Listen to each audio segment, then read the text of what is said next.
పవన్ కళ్యాణ్ గారు లాంటి సభ్యత పద్ధతి ఉన్న మనిషి దగ్గర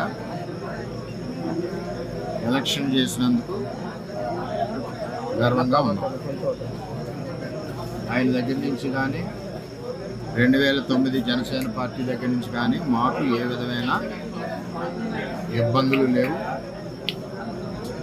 మేము ఎప్పుడు కూడా కలిసికట్టుగా ఒకే కుటుంబంలాగా మొన్న ఎలక్షన్ చేసాం, అటు పనిచేసాం. ఏదైతే తెలుగుదేశం పార్టీ నుంచి 5 నెలలు 6 నెలల ముందు వెళ్ళిన 20-25 మంది జనం ఉన్నారో వారిని స్థానిక ఎంపీ వైసీపీ పార్టీ అని చెప్పి పార్టీలో జాయిన్ చేసుకుని ఉండడం జరిగింది. వాళ్ళే ఈ దాడి చేశారు మణిపూర్లో. చేత చాలా అవుతుంటాయి, మేము ఫేస్ చేయగలం. మాకు చేతగా కాదు, చేతగా దత్తంలో కాదు.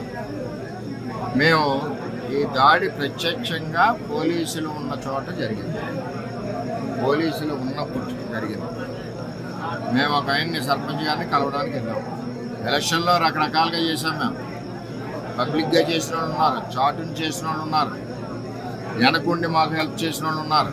ఇవన్నీ మేము చెప్పం కదా, ఊరందరికీ చెప్పాలని పని నాకు లేదు కదా.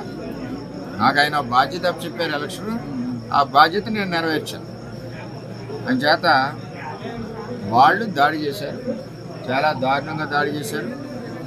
అందులో మా పార్టీలో మండల పార్టీ ప్రెసిడెంట్ గారు ఉన్నారు, ఎక్స్ జెడ్పీటీసీ ప్రసాద్ గారు ఉన్నారు, ఇంకో ఎక్స్ జెడ్పీటీసీ బర్లప్పారావు ఉన్నారు, ఇంకో ఆయన ఎక్స్ ప్రెసిడెంట్ నాగు ఉన్నారు, ఇంకో ఆయన పార్టీ ప్రెసిడెంట్ శివ ఉన్నాడు. ఎంతమంది ఉండగా సడన్గా సీసాలు ఇటుకు పెట్టారు. ఇది ఈ మండలంలో ఒక ప్రాక్టీస్ అయిపోయింది. ఇది వరకు సాయి ధర్మతేజ్ గారి మీద కూడా ఇదే దాడి చేశారు. ఆ దాడి చేసినప్పుడు సరైన చర్యలు పోలీస్ యంత్రాంగం తీసుకోలేదు.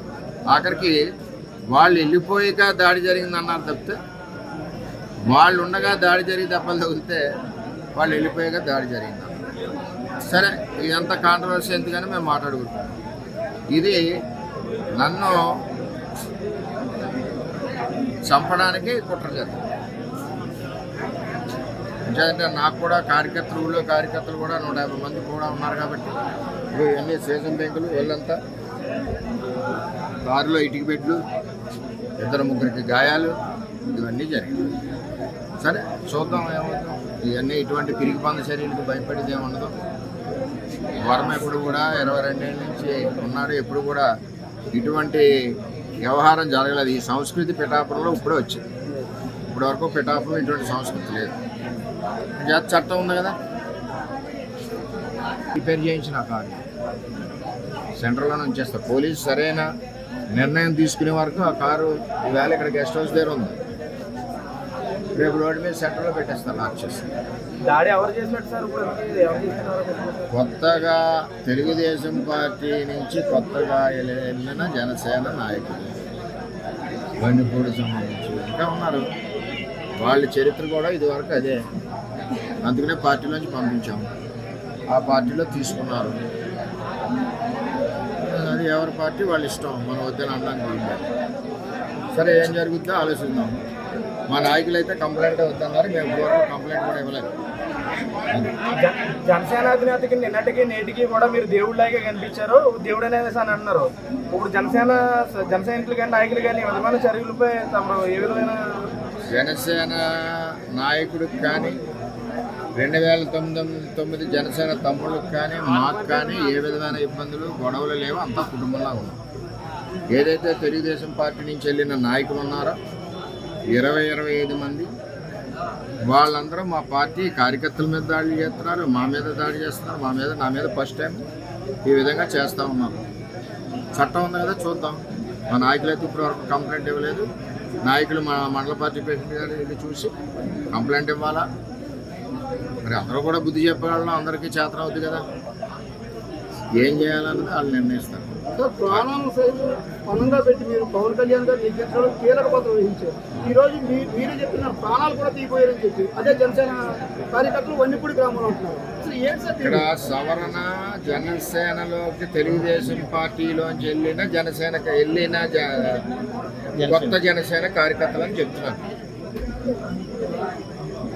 ఇది ఎంపీ గారి గ్రూప్. ఆయన ఇప్పటి నుంచి కాదు, 8 నెలల నుంచి వీళ్ళ ద్వారా తెలుగుదేశం పార్టీ మీదే పోరాడుతూ ఉన్నాడు. జనసేన బలానికి పనిచేయలేదు ఆయన ఎప్పుడు. అయినా మేము అతనికి కూడా సిన్సియర్గా ఓటు అడిగాం. అది తెలుగుదేశం పార్టీ సంస్కృతి. మీకు మినిస్ట్రీ రాకుండానే ఎలాంటి కొన్ని ఆరోపణలు చేస్తున్నారు సార్ దాంట్లో? ఏమండి, ఎవరు ఎన్ని కుక్కలు మురిగినా నాకేమీ ఇబ్బంది లేదు. నేను ఎవరికి భయపడి మనిషిని కాదు. 22 ఏళ్ళ నుంచి ప్రజల్లో ఉన్న మనిషిని. నేను ఎవరికి భయపడను. నా మీద ఎంతమంది దాడులు చేసినా చేయనండి, చట్టాలు ఉన్నా.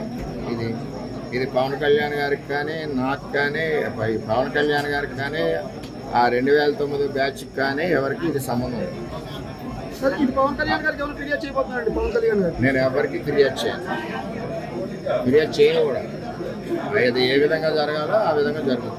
మరిన్ని వీడియోస్ కోసం ఛానల్ ని సబ్స్క్రైబ్ చేయండి. లేటెస్ట్ అప్డేట్స్ కోసం వాట్సాప్ ఛానల్ ని ఫాలో చేయండి. అండ్ లింక్ డిస్క్రిప్షన్ లో ఉంది.